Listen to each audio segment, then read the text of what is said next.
Good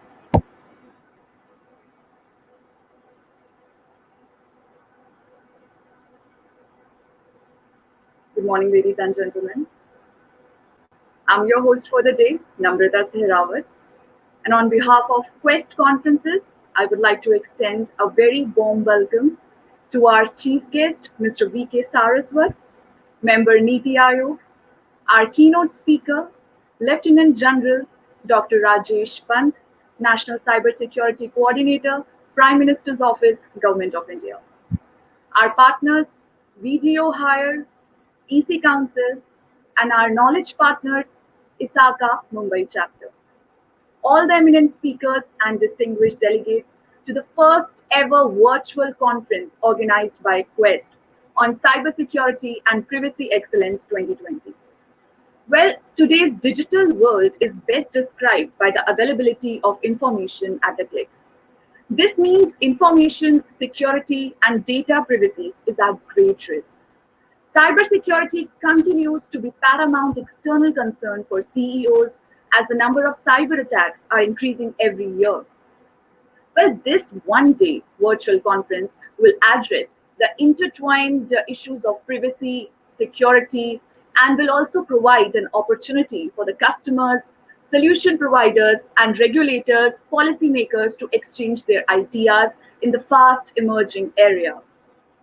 Well, Quest is a hub of business content, a unique place where knowledge and experience converge to create better people, better business, and definitely a better world.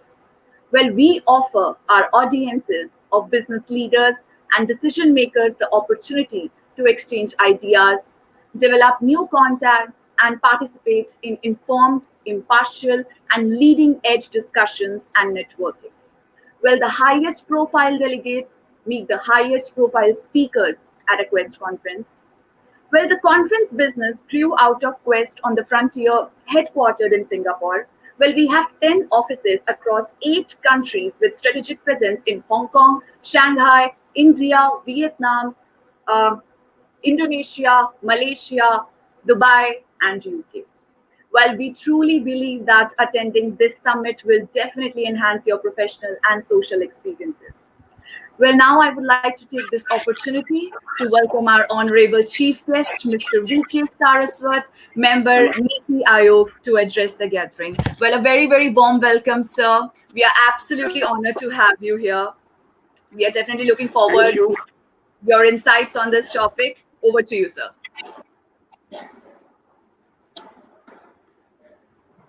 Very good morning, and I'm very happy to be part of this webinar.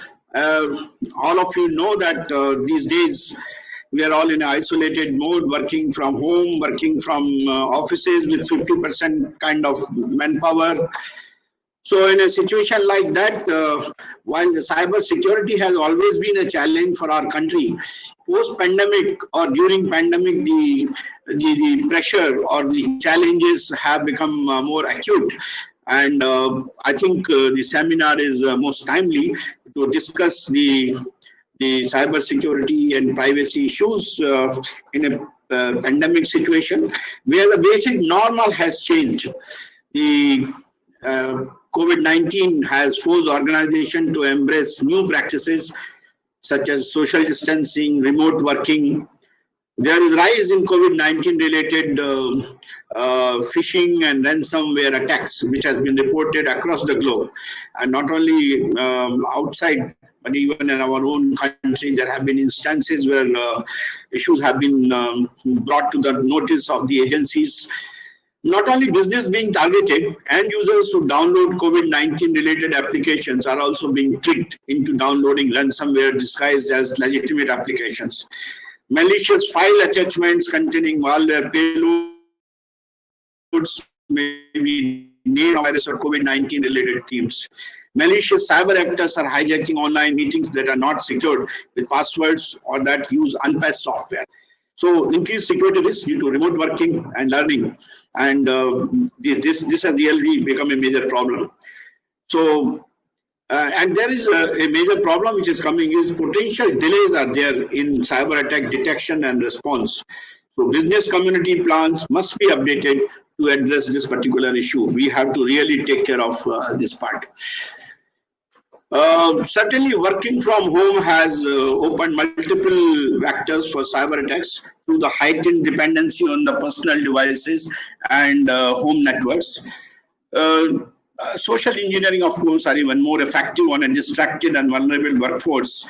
Security operations centers, SOCs, have been designed to look for. Just 1 minute.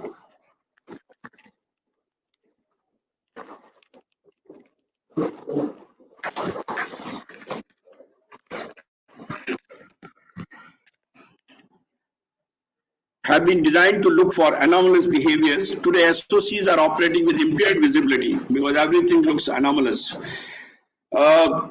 The business assets and functions are significantly more exposed to opportunistic and targeted cyber attacks by criminal organizations and nation states seeking to exploit vulnerabilities and plant seeds for future attacks. And in our situation, it has been reported that across our north-eastern border, we certainly have major attacks coming from that direction.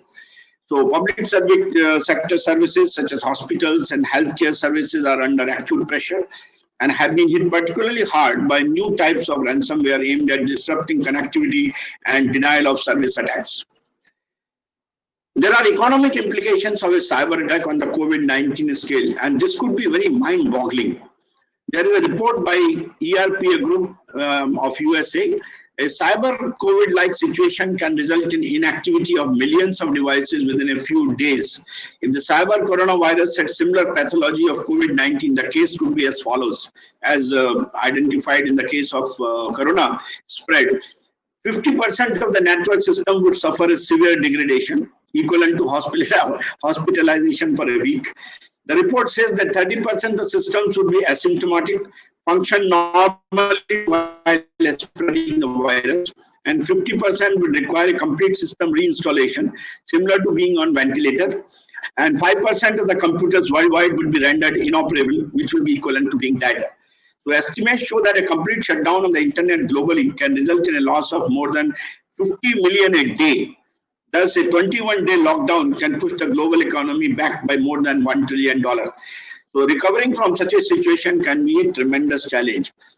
And we have seen that 75% of the work from home employees say they usually or almost always follow their IT team's advice when it comes to cyber security protocols. The most common tip employees received from the IT in transitioning to the workforce from home was being wary of suspicious emails, attachments, pop-ups, which are almost about 56% today. This was followed by ensuring antivirus software was active about 48% and updating software frequently. But generally it is not done more than 46%. WHO also reports a 5-fold increase in cyber attacks with the onset of the pandemic. The fallout of a massive cyber attack such as cyber COVID can have a far-reaching ramification, as I mentioned earlier. So business chat apps such as Slack and Microsoft Teams were rated by work from home employees as their second most essential tool in working remotely. In fact, we have seen that in India we were using extensively Zoom platform for all the video conferences. Unfortunately, Government of India put a ban on it. Otherwise, we would have been in serious trouble when we were transacting business on, particularly for the governmental activities where we are transacting very, restricted information or classified information. So this has been done well. Now, what will happen post-pandemic, the COVID-19 impact? During unlock phases, there will be an explosive growth in online, commercial, and government activity. And companies and government should take care of the following. Surging adoption of the cloud technologies. Cloud adoption has been going on for many years, but the viral pandemic has accelerated it. The volume of applications, data, and networking being moved to the cloud has really skyrocketed. So cyber attack is most likely to succeed when the victim is already under severe pressure from some other source. During the pandemic, cyber criminals have been waging ransom attacks against healthcare organizations. They threaten to disrupt their operations and make it impossible for facilities to render proper care to their patients unless a ransom is paid. The implications of these trends for the cybersecurity are, along with its many other advantages, such as lower cost for storage and compute resources, better resiliency, faster time to market, etc. The cloud offers the potential for much more robust cybersecurity. Now, let us look at how do we overcome these cyber threats. Of course, the conventional methods have been there, which are the pillars of the cyber security, which have been followed by countries who have got a robust cyber security system. India, we still need to make our system more and more robust. But some suggestions are due care and due diligence. Be prepared for cyber attack on such a massive scale. To be forewarned is always better than to be forearmed. And then we should have mechanism for early detection, decision-making capabilities, and clarity of communication. There are two primary virtues to mitigate such potential risk. Any delay in managing the situation can prove disastrous. Cybersecurity awareness, training, and education is a must for all the employees. Otherwise, there is a possibility of being very complacent about the whole thing. Next point is important, which is also the topic of today's discussion, is personal data protection. Should be a priority for all. Organizations can introduce multi-factor authentication, like, for example, banking transactions and accessing emails, such as using biometrics or OTP or a registered mobile number and so on. There are various methods which are being followed. But main thing which is emerging now is that in the scenario of the emerging disruptive technologies like artificial intelligence and machine learning, there are solutions which are based on these two. So post-COVID, all AML are going to play a significant role in defining cybersecurity strategies. So every network would have adequate security controls in place to manage such cyber risk. And using AI and machine learning based solutions can help to a large extent. But the point is they have to be really learned. The software packages have to be trained, and accordingly they have to be put in place, which is an exercise in the context of our country. It has to be done in a rigorous manner. Another one is the regulatory compliance. It is a crucial aspect that every organization should not only adhere for preventing a cyber COVID-like attack, but also build a regulator's trust in your organization brand. We should also do what is called penetration testing or simulate a cyber attack. Conduct regular penetration testing and full-blown attack simulation exercises to determine how well your security teams, tools, and controls perform under an attack. Virtual is real. So COVID-19 has forced people to look to alternatives like work from home, virtual work environment. Every organization should have contingency strategies such as digital rollback and continuity plans to ensure that the system keeps functioning despite a massive cyber attack. Now, what are the cyber framework, which are well known to many of the people who are attending this seminar? The first and the foremost is discover, then protect, then detect, and respond and recover. And we need to really prepare ourselves. That means we should have set up business risk intelligence monitoring system. We should build capabilities to meet business resilience, establish business resilience strategy and response. And how do we respond after preparing? So continuous update of operating procedures for risk response, crisis management and continuous assessment has to be done, as I mentioned earlier.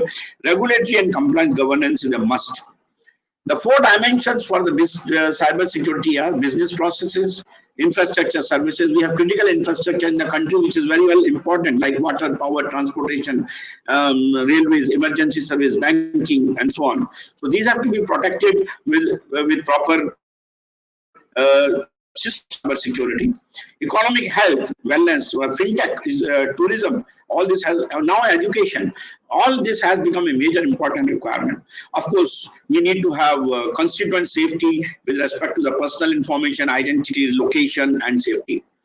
We should leverage technology in the next normal. You know that the COVID crisis is there, so business community is facing economic problem. There is a cost optimization requirement. We have to bring business resiliency because the economy is slowing down. So you have kind of a U curve which is happening, and you will likely to run into what is called recession, which is happening today. Our requirement is to flatten that curve as much as we can and return to growth and ramp up our economy in that form. So the most important part is business focus and the economic situation have to be intertwined, and our actions have to be accordingly worked out. So there are 4 steps for mitigating. First step is the secure remote workforce. Second one is protect digital identities and data. And third one is cyber threat intelligence. That means you extend your threat intelligence to cover critical infrastructure and new attack vectors. Deploy external attack surface visibility with remediation plans. And mind it, the surface area today to be protected has increased extensively after the COVID or during the COVID because of because we are already in a virtual mode. So your challenge has become much more as far as the surveillance is concerned. And of course, cyber resiliency is the fourth step in which organizations' cultural approach to build cyber resilient infrastructure to minimize the business impact in the event of a cyber attack has to be in place. So all these stages are well defined to protect the organization from the pandemic situation, and they will help to build a cyber resilient infrastructure for future if we learn some lessons from here now. AI is going to make a major difference as far as the cyber security is coming in the days to come. So for that, you have to create a data platform, identify data sources, and create data platform to operationalize AI. Then select high impact use cases. Select the right set of use cases to accelerate and maximize benefits from them. Then collaborate externally to enhance threat intelligence. And deploy what is called security, orchestration, automation, and response to improve security management. This is called SOAR. And then, of course, we have to train our people for cyber analytics. That is, train cyber analytics to be AI ready, both in terms of what we normally call the AI for the key generation, AI for the queue exchange, and things like that. All of them have to be people have to be trained on them. And of course, we have to install governance for AI in cybersecurity to deliver long-term improvement transparently and ethically, because AI could also bring in unethical practices. So we have to be ethical in that. So in other words, we have the guidelines for the organizations after the lockdown. That is network access control. That means NSC solution to prevent unpatched machines from being connected to the network. Password change is the first line of security. Users must reset, change a password before they log into their system. Desktops, before users go back to the office, the IT department needs to ensure the systems are kept up to date with antivirus signatures, patches, and software versions. Laptops, similar measures need to be enforced for desktops as well. A walk-in center clinic can be set up for users to submit their laptops to get their systems updated. Data hygiene has to be ensured. Exceptions, that is, the risk team must review all the risk exceptions for employees and revoke them once employees start reporting to office. And of course, the physical security, which is should be allowed within the office premises without an unauthorized ID card. Nobody should be allowed without an authorization. What are the key takeaways when the Western countries are having? We should learn from them. From a security standpoint, an increase in fraud, cyber crime, and cyber attacks has been the top concern. So many organizations are concerned that they will have a lack of understanding of how the market has changed and evolved. So cybersecurity community believes that stronger public funding for research and innovation and a shorter cycle from research to innovation to cope with the potential of new disruptive challenges are fundamental aspects to recover activities.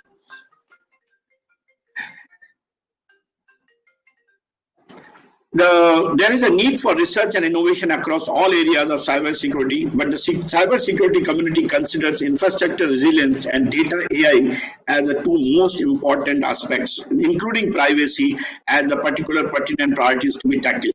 In fact, in India, we have to look for, as early as possible, if we can bring the GDPR, the Global Data Protection Regulatory Regime. A lot of work is going on, but I suppose this should become a priority and it should happen. And new things like, as I mentioned to you, the artificial intelligence, 5G, and future communication networks and IoT are the key technology areas which will have a drastic impact on the future. So we have to be getting ready for that.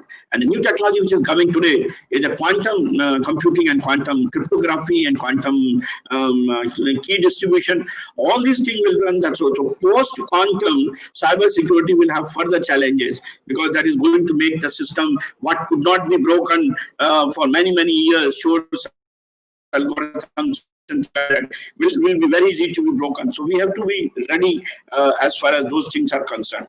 The e-government and digital citizenship sector was indicated as the most relevant sector to suffer cyber threats due to digital transformation with public administration facing challenges. So critical infrastructures remain a priority, and advocacy, awareness, cyber resilience measures, visibility of solutions also become our priority, and they become the main pillar after the COVID-19. So for the industry, it is important that we establish a shared vision. We should have a system of risk assessments, people and processes are put before the organization in planning the cyber security response. What we call as the conduct a detailed analysis of the specific roles and individuals that must be responsible, accountable, consulted or informed, role and skill definition, and share case studies with each other. They become very important. So I would like to conclude by saying that for India, the way forward is we should actually strengthen our system of cybersecurity in a big way post-combat. It is an opportunity in some way, and the opportunity can be put in the following manner. We have to create, already government of India is doing a major initiative in setting up the national cyber security strategy, where they are creating a single national cyber security agency which may be named as where it will be an apex council or things like that. It will be responsible for the entire cyber security system in the country. But we should have a strategic need to create Indian systems, because our vulnerability is the highest in terms of software and hardware. We use the software platforms which are imported. We use the hardware for our digital networks which are imported. So our vulnerability is very, very high. And we have to have our own, create Indian search engines, create Indian Facebook, create WhatsApp, Twitter, which are of the Indian origins. Then there's a need for strategic need to create an Indian internet. It's not today which I'm talking. When I was a scientific advisor to Raksha Mantri in 2009 to 2013, I used to advocate that there should be a major workforce creation in the country for setting up the Indian internet system, like the China has done, or the Russia has done, or many other countries have done this, and they have been able to reduce their vulnerability in a big way. We have the capability. I think we have to put all our forces together to work in that direction.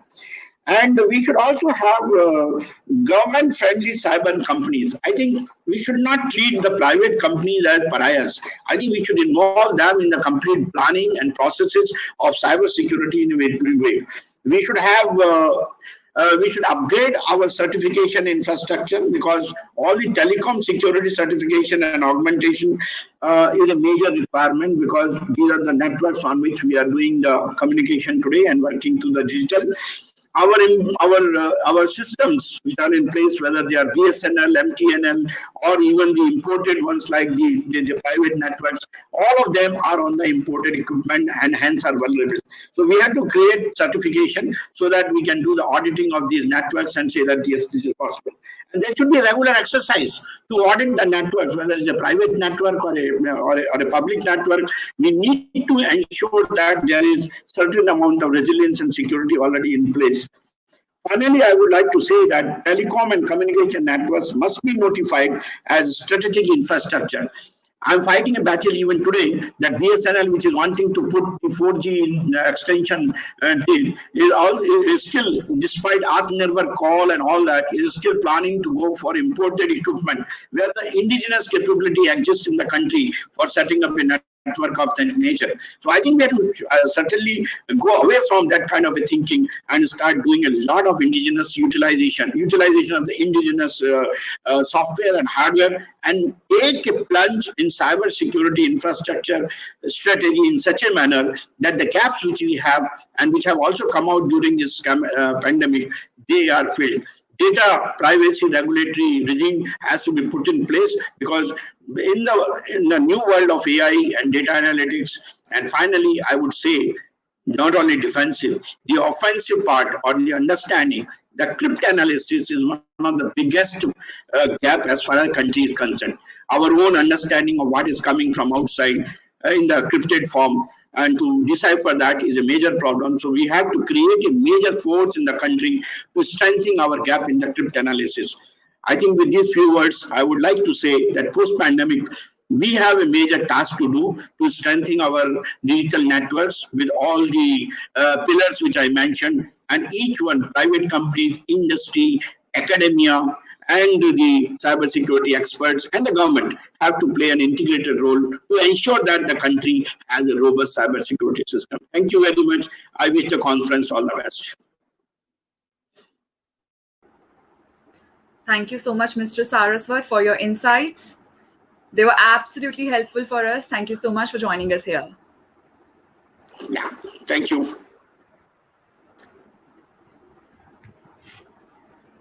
All right, well, ladies and gentlemen, it's time that I take you to the next part of the day. And next we have coming up a panel discussion on what will change, likely impact on cybersecurity and privacy needs, how will leading organizations update their strategies and preparedness. Well, the same will take place in the sessions section. So you all are supposed to click on the session section, which is on your left of the screen. As you can see, I guess it's the third option given to all of you. So you can click on the sessions tab and that will take you to the next panel discussion. Well, it will start sharp at 10:30. Well, meanwhile, you can network with your mates, your colleagues, and all the delegates, all the key speakers, all the eminent delegates who are present over here. Well, you can do the same at the chat section, which is given to your right. And yes, as you all can see, if you will click on events, so you can see all the text messages here from all the delegates and the speakers, so you can network with them. Well, meanwhile, I'll join at the sessions.